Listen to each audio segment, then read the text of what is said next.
And I'm going to start with the white pencil, going around the outline. Now, there's a lot of repetition in this particular picture, so what I'll do is I'll start the ball rolling, and then I'll stop-start as we go through, bringing you back in when I think I need to tell you something. But as I say, there's a lot of repetition. I'm taking my time here because I want to make sure that that dark edge actually ends up in the background, because the background's going to be a little darker. So let me just do this little bit here, and then we'll fill it in.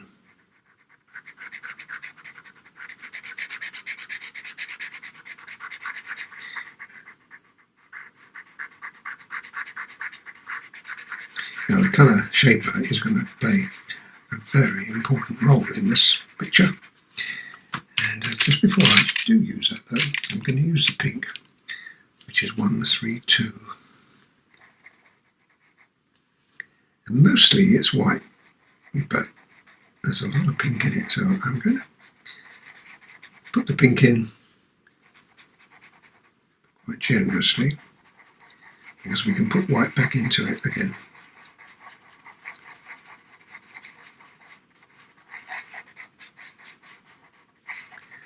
And I think it's time now to put a little bit more white on that edge.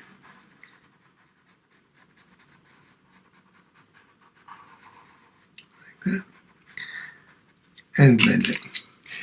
Now, which one did we use? Oh, let me show you. I've got a few new colour shapers here. This one I've been experimenting with, which is very soft. It may just be a bit too soft for what I want here. So I'm going to start with the ball rolling with the ivory pointed colour shaper. See how I get on. But I've no doubt that I'm going to use the other one in time.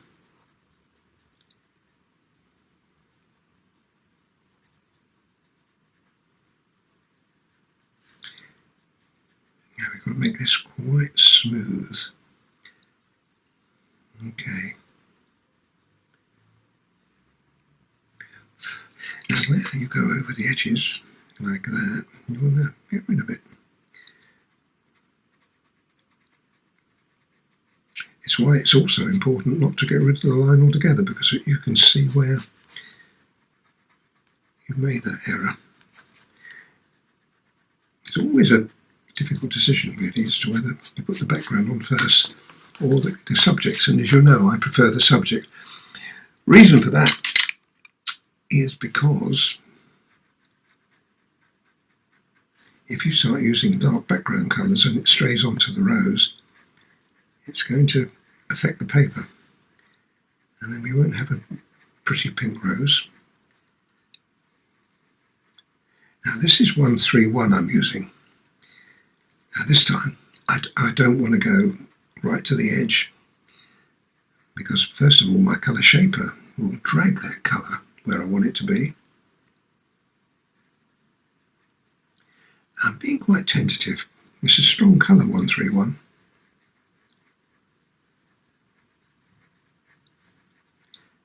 And I'm putting it mainly against that edge because once again, in a moment, that will have a white edge to it.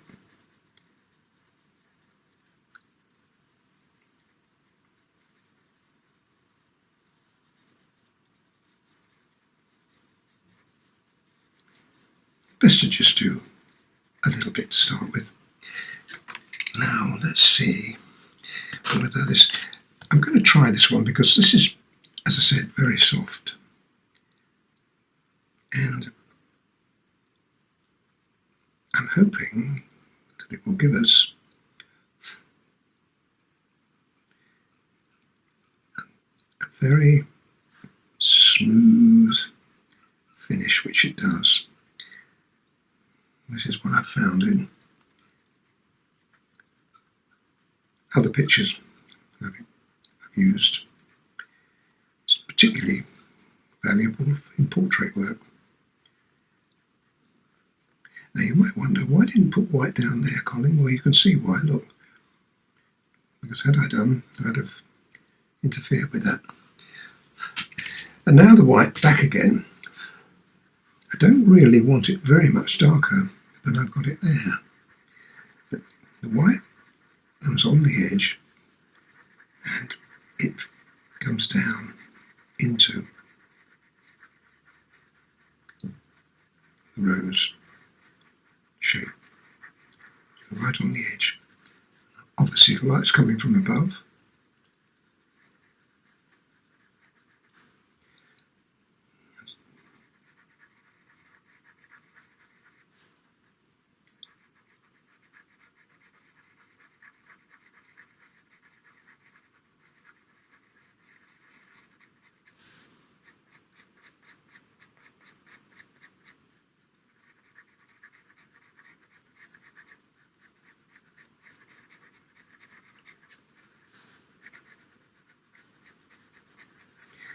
That's really nice. But we've got to find another darker colour. Now I'm going to use this one, which is 124. Now this is really, really strong. And you might have seen those little marks I put in there. Well, I didn't put them in very strong because otherwise it would have shown up. But I'm going to put this in here like that. And there's another one coming out here like that. Now, I've got quite a lot of artistic license here, so you don't have to particularly, you can do your own thing. In other words, you don't have to particularly follow what I'm doing. You just follow the idea.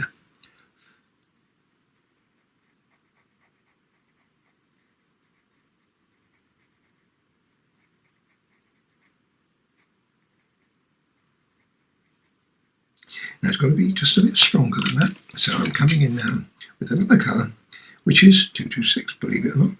Let's show you the difference between the two. You see, one's slightly darker. Now this one will be a little richer.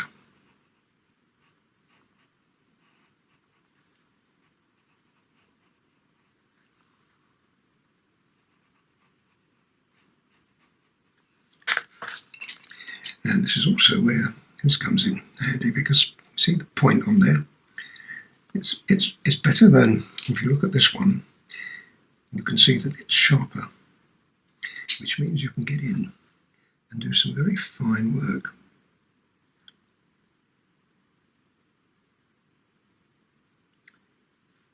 You hit the spot with this one.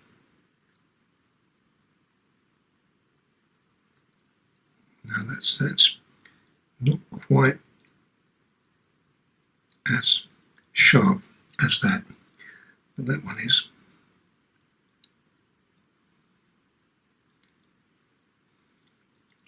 This one fragments a bit. Right. Now, we also need a darker colour. And I'm just wondering which one to use. I might even use that 226 which I've just used, but this time with much less pressure.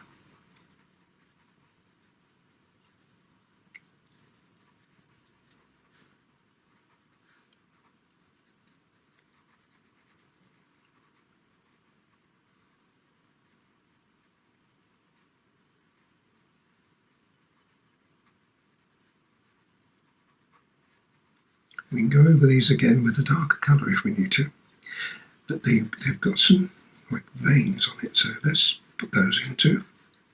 The more detail you can get in here, the better it will look.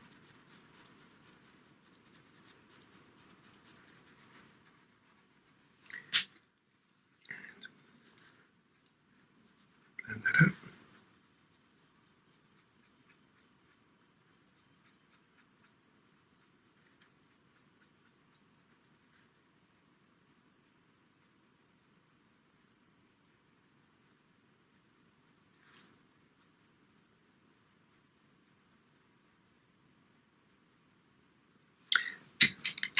Back with the white yet again.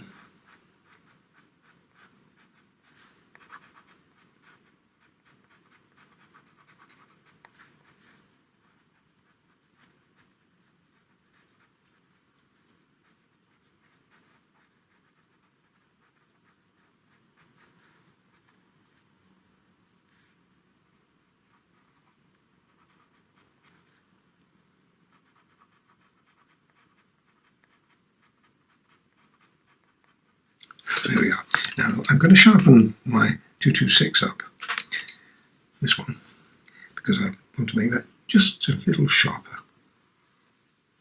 Now I've got a nice sharp 226.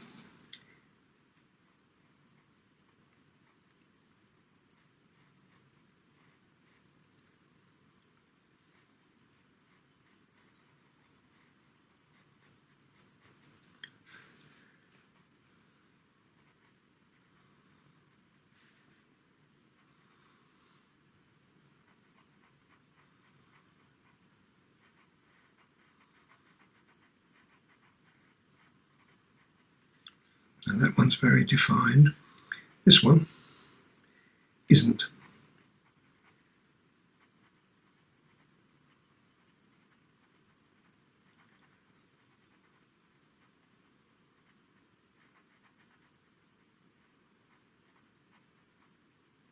There you go. Right. I've got a nice sharp pencil eraser now. I'm going to take off all of the pastel that strayed. If you haven't got one of these, you'll probably find it difficult to use an ordinary eraser. Get rid of it without smudging it, and then with your white. Now the thing is, that is going to be just a thought, and it's very important that if you've got a little bit of pink on there, I would suggest you put it on. You'll see why.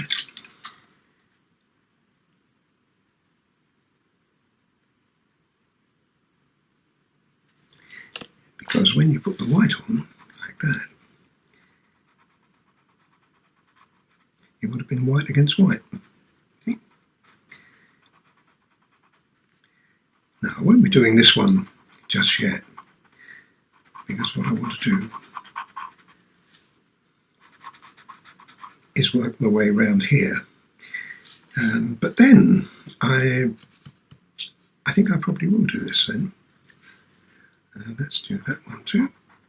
I can't come the other side of that because I haven't done the bottom. And the other thing is, you also, if you put the white back down here like that,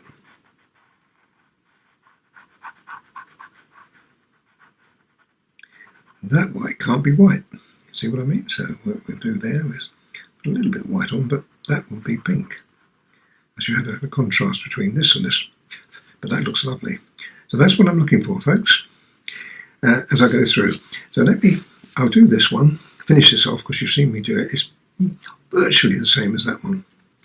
And then we'll come back, and I think I will do that, because again, what we've got to do here is put another white in.